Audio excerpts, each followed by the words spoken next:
Israel is rejoicing over the release of 8 hostages. John Jessup has that story and more from our CBN News Bureau in Washington. John.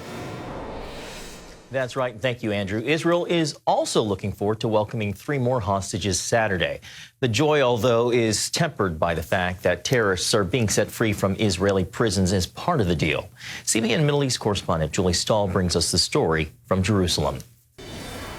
The 8 hostages set free Thursday came home to a hero's welcome from family and friends and the country.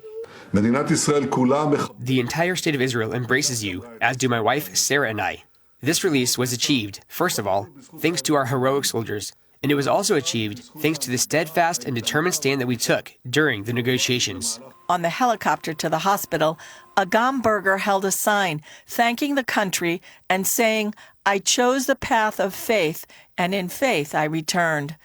Berger, a violinist, was the last of 5 female IDF lookout soldiers to be released.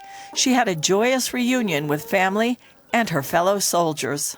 Gadi Moses, who turned 80 in captivity, returned to Israel smiling and was reunited with his children.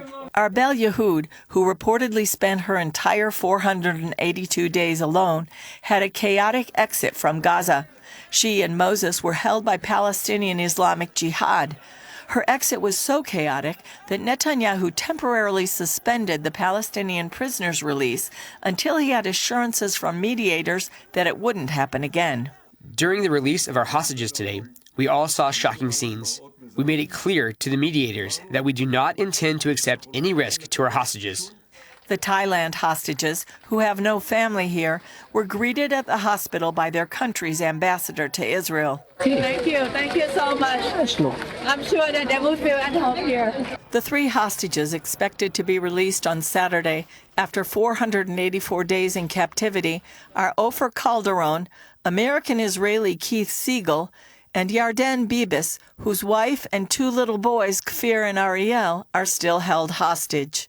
Negotiators will start hashing out the details of the second phase of the hostage deal on Monday, which should lead to the release of the remaining living hostages and Israeli forces withdrawing from Gaza. Among the 110 Palestinian prisoners freed Thursday in exchange for the hostages was a West Bank terrorist leader with the blood of many Israelis on his hands.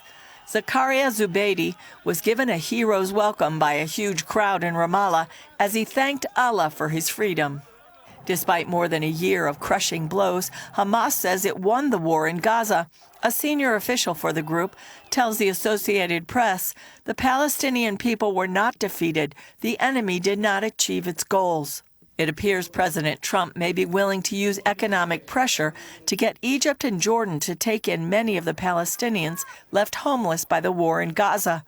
Both countries have rejected Trump's idea, but he pushed it again Thursday. They're going to do it. Okay? We do a lot for them, and they're going to do it.